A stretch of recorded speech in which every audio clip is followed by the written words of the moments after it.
Donc, le but de cette petite session, en fait, ce qu'on avait décidé avec Delphine et Alex, c'est qu'en parallèle de présentation, on allait faire des micro-sessions de formation sur quelques petits modules un peu particuliers. Ce n'est pas une formation comme on le fait en général, mais ça vous donnera un ordre d'idée de ce qu'on peut avoir en formation. Donc, on va parler de la communication dans eTop. C'est en gros comment envoyer des messages ou des informations aux utilisateurs avec un module qui s'appelle le module communication, sans forcément envoyer de mails et de notifications. Donc le module communication qui est intégré aux versions produits Kombodo et qui existe sur le hub permet en fait de décrire un message et d'envoyer un message sur le portail aux utilisateurs. Donc jusqu'ici, ce module ne permettait de le faire qu'avec le portail utilisateur. Avec la nouvelle version, donc on a mis en place en 3.1, on va voir qu'en fait on peut le faire à différents endroits. Le premier truc qu'on a changé, c'est que jusque-là, on disait voilà les organisations qui ont le droit de voir telle communication. Donc c'était un système explicite. Si on ne spécifiait rien, c'était tout le monde. Et on pouvait dire je veux l'organisation 1, l'organisation 2, l'organisation 3. Nous, chez Kombodo, à un moment donné, on a eu un problème et on s'est dit, mais en fait, on voudrait informer des organisations, et c'est que les organisations, pour l'instant, ce n'est pas des équipes ou des personnes. On se disait, mais c'est dommage qu'on ne puisse pas définir un périmètre des organisations qui nous intéressent à partir d'une requête. L'exemple classique qu'on a, nous, chez Kombodo, c'est on vous informe, je ne sais pas si vous l'avez vu, mais on vous informe via une communication que vous êtes en train de dépasser vos crédits d'assistance. C'est très financier comme intérêt. Donc, l'idée dans cette nouvelle version, c'est que ici, je ferai une démo un peu plus précise tout à l'heure. Ici, on va pouvoir spécifier si on veut que les organisations elles soient décrites de manière explicite ou si on veut écrire une requête, et c'est la requête que l'on veut dans notre modèle, y compris vos customisations, pour cibler plus les personnes qui sont autorisées à voir les organisations. Donc, par exemple, je voudrais envoyer une communication aux personnes qui ont acheté le service de helpdesk. Je veux envoyer une communication aux personnes qui utilisent des équipements Cisco parce que, par exemple, il y a une faille, ou etc., etc. La logique, ensuite, reste toujours la même. Je vais aller par là. Il y a une date de début, il y a une date de fin de cette communication. Il y a une tâche de fond qui va, entre guillemets, clore la communication quand on n'en a plus besoin. Et les messages, il y a un type, un titre et un message. C'est de l'HTML, le message. Le type, ça donne une iconographie ou une couleur, on va voir. Le titre, c'est un petit résumé. Et le message, c'est ce que vous voulez dire à vos utilisateurs. Alors, juste petit point important, l'HTML n'est pas quelque chose de responsive.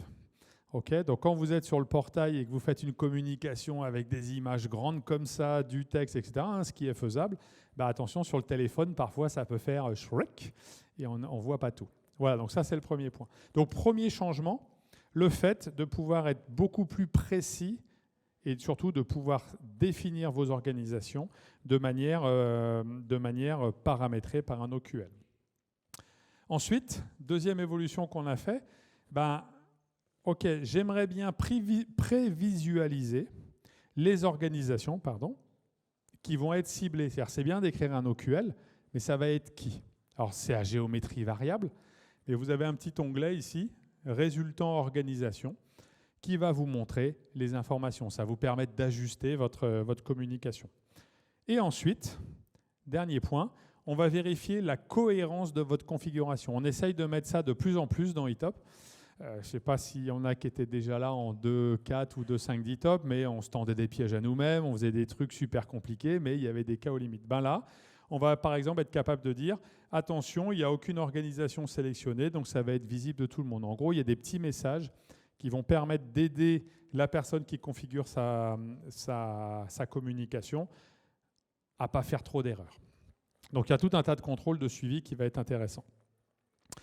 Ensuite, et c'est la grande nouveauté, ça fait, je crois qu'on a un client depuis la version 2.2 d'eTop qui nous dit quand est-ce que vous mettez les messages dans la console. Alors il y a plein de gens qui sont amusés à faire des plugins avec des bandeaux des années 80 qui déroulent, etc. Nous, du coup, ce qu'on a fait là, c'est qu'on a décidé de spécifier où est-ce qu'on pouvait afficher les informations. Et on va voir comment ça marche. Donc c'est compatible à partir de la version 3.0 top, si mes souvenirs sont bons. Donc on va pouvoir spécifier la console. On va pouvoir spécifier tous les portails ou juste un portail. Alexandre, ce matin, vous parlait du portail Business Partner et du portail utilisateur. On pourrait très bien dire cette com, elle va que dans le portail Business Partner ou dans les deux. Et, grande nouveauté dont je vais parler après, la mire de login. Ça peut être intéressant parfois de mettre une com sur la mire de login. Alors, mettez pas une com eTop marche plus, parce que si eTop marche plus, la mire de login ne marche plus. Mais je ne sais pas, vous voulez informer dès la mire de login d'un message important, vous allez pouvoir le faire. Et donc, vous allez choisir par défaut. Alors, déjà, ceux qui ont le module actuellement, quand vous allez migrer, ça va marcher tout seul et on va vous mettre portail, parce que ça fonctionnait comme ça en dur. Et par défaut, quand vous créerez une nouvelle com, on mettra portail, pour éviter que les gens ne mettent rien, parce que s'ils mettent rien, c'est partout. OK ? Voilà, donc il y a un petit point de vigilance et il y a un contrôle qui vérifie ça. Voilà, et donc du coup, qu'est-ce qui se passe ? Une fois qu'on a configuré les communications dans la console, par exemple, les messages vont apparaître dans la zone réservée à ces effets. Tous les messages, on les met ici. Donc vous allez avoir une petite bannière communication ici qui apparaît avec la liste de toutes vos communications. Vous pouvez les fermer. C'est enregistré par utilisateur, ce qui fait que quand il revient, il verra juste la section communication s'il y a toujours des communications en cours. S'il clique sur communication, il peut potentiellement tout réouvrir. Donc on peut tout fermer d'un coup, les fermer une par une. Par contre, la section communication sera toujours présente, fermée, tant qu'il y a des communications qui concernent l'utilisateur. On n'a pas mis en place de système pour l'instant qui permet de dire « je ne veux plus les voir ». Un système d'acknowledgement. Donc ça prend assez peu de place et c'est assez intéressant. Il y a un code de couleur qui est lié à la typologie. Donc quand c'est des trucs critiques, je crois que je ne connais plus par cœur, c'est rouge. Quand c'est des trucs informationnels, c'est bleu. On ne met pas d'iconographie dans la partie console pour éviter de trop étouffer l'interface. Donc voilà le principe. Et donc les gens ne voient, comme dans le portail, que les communications qui concernent l'organisation à laquelle cette personne est rattachée. On a eu en interne, déjà quand on a présenté ça, des demandes disant mais est-ce qu'on pourrait, au lieu de cibler des organisations, plutôt cibler des équipes ou cibler des personnes ? On pourra peut-être le faire plus tard, mais pour l'instant, on s'est focalisé sur tout ce qui était organisationnel. Côté mire de login, pareil, je vais vous montrer une petite démo après, les communications, elles vont apparaître en bas à droite avec un code couleur et une iconographie. Quand on clique dessus, ça affiche une pop-up avec le message. Donc là, point très très important, sur la mire de login, tant que vous n'êtes pas connecté, on ne sait pas qui vous êtes. On ne sait donc pas l'organisation à laquelle vous appartenez. Donc toute communication qui est affichée sur la mire de login est visible par tout le monde sur la mire de login. C'est la raison pour laquelle, par défaut, on ne met pas la mire de login. Donc ça, soyez très vigilants. Si vous faites une communication pour partager à l'équipe admin 6 le mot de passe générique de l'entreprise, mettez pas ça sur la mire de login. Voilà. C'est pour ça que, par exemple, par défaut, quand on crée une nouvelle com, on met portail pour forcer les gens à sélectionner. Si vous mettez vide, c'est partout. Donc attention à ça, c'est enregistré, vous ne pourrez pas dire que vous n'êtes pas au courant. Voilà. Elles sont visibles de tout le monde, et donc du coup, ça peut être intéressant pour des messages très importants qu'on voudrait afficher. OK ? Voilà. Donc, le module communication, il se trouve dans la partie service management. Ici, donc j'ai ici 5 communications diverses et variées. Donc par exemple, ici, j'ai un incident de prod. Donc je rappelle, il y a un cycle de vie qui s'auto-gère avec le mécanisme d'autoclôture. Donc là, vous voyez, par exemple, j'ai défini que c'était les organisations choisies et celles qui sont en dessous. J'ai 7 organisations dans mon eTop. Automatiquement, il a tout pris. Donc il est capable de vous informer. J'ai décidé que ça serait sur la console le portail. J'ai dit que c'était informationnel, donc ça risque d'être bleu ou vert. On verra tout à l'heure les couleurs. J'ai mis un titre, j'ai mis un message. Okay, je n'ai pas fait de l'HTML très avancé, etc. Résultat, alors là, elles sont fermées parce que cette machine de démo, on s'en sert tout le temps. Si je clique ici, j'ai la liste de mes communications. Donc vous voyez, information, c'est du bleu. Ici, ça doit être un truc de type incident. Et ici, c'est une notice. Si je clique ici, je vois mon message. Je veux toutes les fermer, je clique ici. J'en ai une nouvelle qui arrive, automatiquement elle s'ouvre Donc dès qu'il y aura une nouvelle com que je n'ai pas pris en compte, elle va apparaître. Donc l'idée, c'est que tant qu'il y a une communication qui vous concerne, on la voit. Okay, mais on a essayé de faire en sorte qu'elle soit le moins visible possible. Je vais côté portail. Côté portail, je ne vais voir. Alors je suis administrateur, là, mais ce n'est pas très important. Je ne vais voir que mes coms. Donc là, il y en a réellement que 3 visibles dans le portail. On pourrait essayer tout à l'heure off, voir s'il y a la limite. Voilà. Donc c'est notamment ici que l'aspect responsive peut être délicat. Le texte est responsive. Là, vous mettez une grosse bannière pour les 30, je ne me souviens plus de la date de création de Ramsey Santé tout à l'heure, mais non, l'image, elle va pas être forcément très jolie.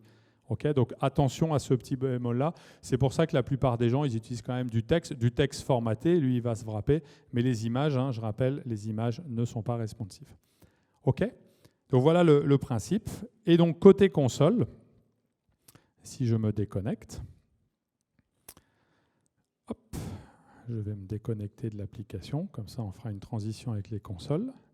Si je vais côté console, vous voyez ici, je retrouve les communications que j'ai décidé d'afficher, et quand je clique dessus, j'ai mon message qui apparaît.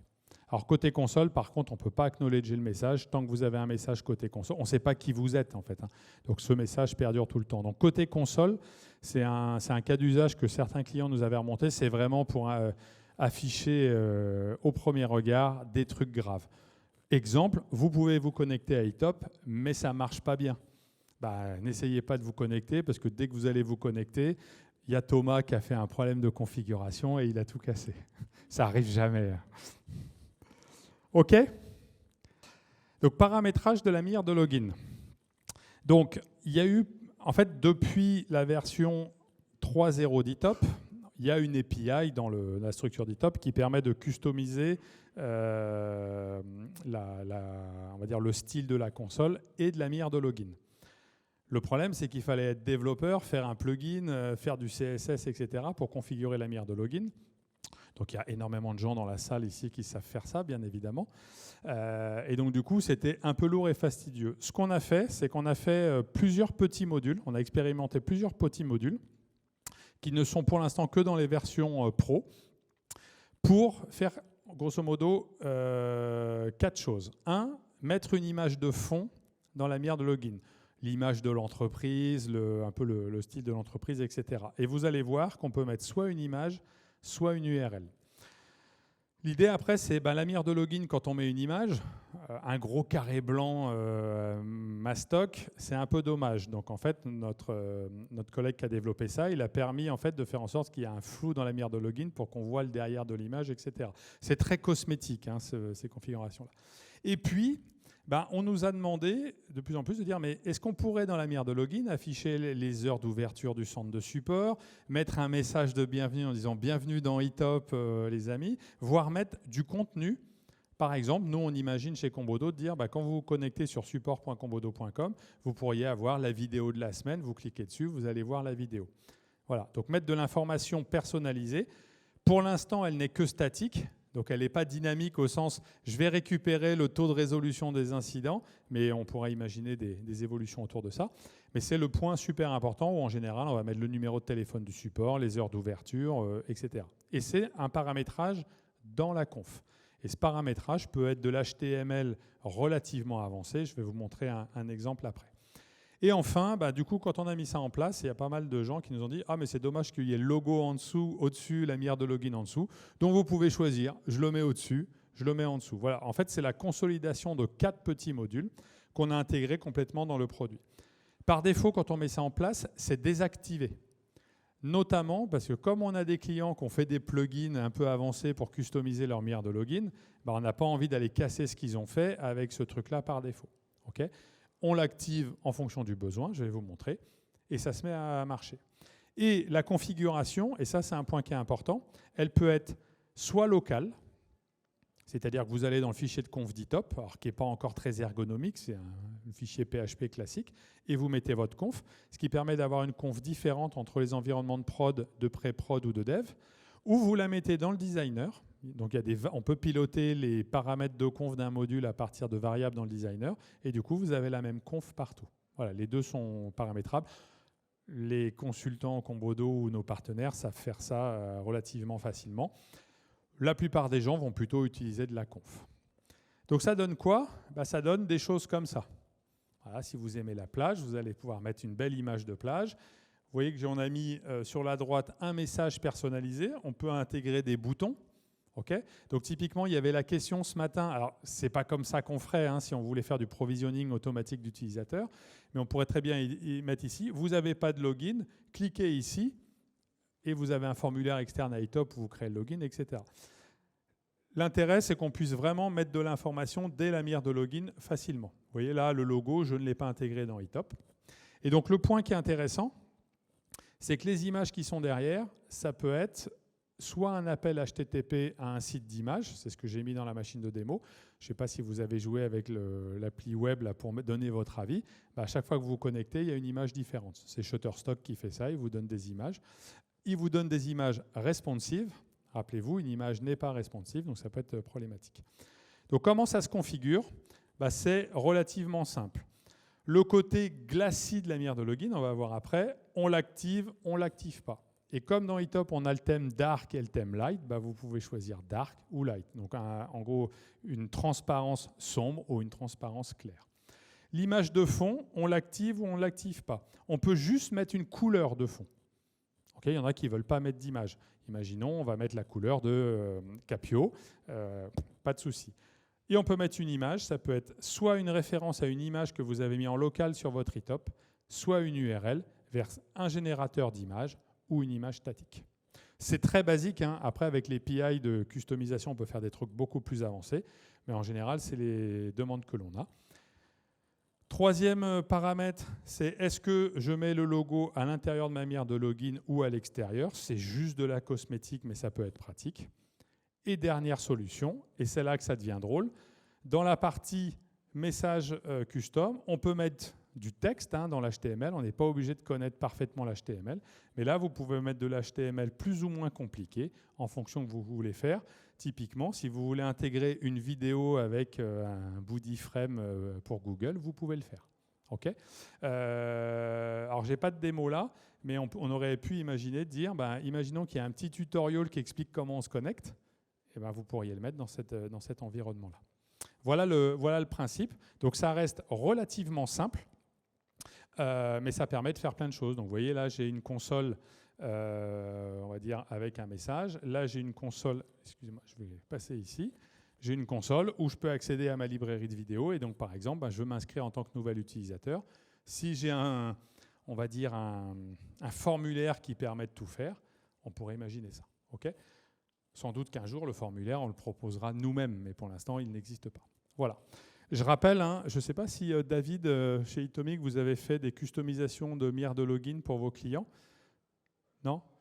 Si certains d'entre vous l'ont fait, il faudra potentiellement désactiver des parties, parce que sinon, il va y avoir collision de vos customisations avec le système. Typiquement, si vous avez étendu iTop, parce qu'il y a des entrées de dictionnaire ici pour changer les entrées de dictionnaire, ça ne posera pas de problème. Mais si vous avez fait un plugin qui utilise ce panneau-là, les deux vont se superposer, il faudra le désactiver. Okay, donc moi, je me suis amusé avec l'extension d'un client à activer des bouts et pas d'autres. Par exemple, le client, ils avaient mis en place un truc ici. Ça, j'ai désactivé, mais j'ai laissé l'image de fond. Boum, ça a marché. Okay, je rappelle, c'est purement cosmétique. Et l'idée, là, c'était vraiment de faire en sorte que la mire de login soit alignée avec la charte graphique que vous avez dans le portail ou dans la console et faire qu'il y ait une cohérence générale, sans avoir à écrire aucune ligne de code, à part peut-être le petit bout HTML qui est ici, si vous voulez faire des choses complexes. OK ? Donc, à quoi ça ressemble ? Je vous ai déjà montré un bout, alors je vais reposer mon micro. Donc, voilà, par exemple, comment on a configuré. Donc là, ici, il y a derrière un système qui s'appelle Shutterstock. C'est gratuit, donc à chaque fois qu'on rafraîchit, on a une nouvelle image. Alors, attendez, je vais y aller. Voilà, donc ça, c'est un système qui peut être marrant. Ici, j'ai intégré le logo dans l'interface. Je vais aller me connecter à côté avec un autre browser. Voilà, donc, vous voyez voyez que toute l'intégration avec les systèmes d'authentification externes, il se met dedans, hein, c'est pas un problème. Voilà, donc la conf, mon contenu sur le côté, je le désactive, F5, j'ai plus de contenu. C'est aussi bête que ça. Et on peut jouer avec tout ça de manière relativement simple. OK ? Donc voilà le principe. Je rappelle, ça peut être une conf qui est intégrée dans le designer et qui se distribue partout, ou quelque chose que vous allez configurer machine par machine. OK ? Alors la partie image, c'est une question de goût et de couleur. OK ? Il y a souvent deux écoles. Il y a la charte de l'entreprise, et on veut uniformiser sur tous nos sites la charte de l'entreprise. Bah là, ça va être facile. Donc moi, ce que je vous recommande dans ce cas-là, c'est soit l'image est accessible en HTTP quelque part, soit vous la posez sur votre serveur e-top. Dans ce cas-là, je vous recommande fortement de le mettre dans le répertoire data. Okay ? Comme ça, quand vous migrez, ce n'est pas écrasé. Voilà, sinon, vous aurez peut-être des drôles de surprises. Okay ? Donc voilà ce que vous allez pouvoir faire au niveau d'e-top. Et donc la partie communication de la mire de login, c'est vraiment la barre sur la zone sur la droite, qui pour l'instant est statique. Donc idée d'amélioration, voilà, pouvoir mettre du contenu dynamique en fonction de ce qui se passe dans e-top.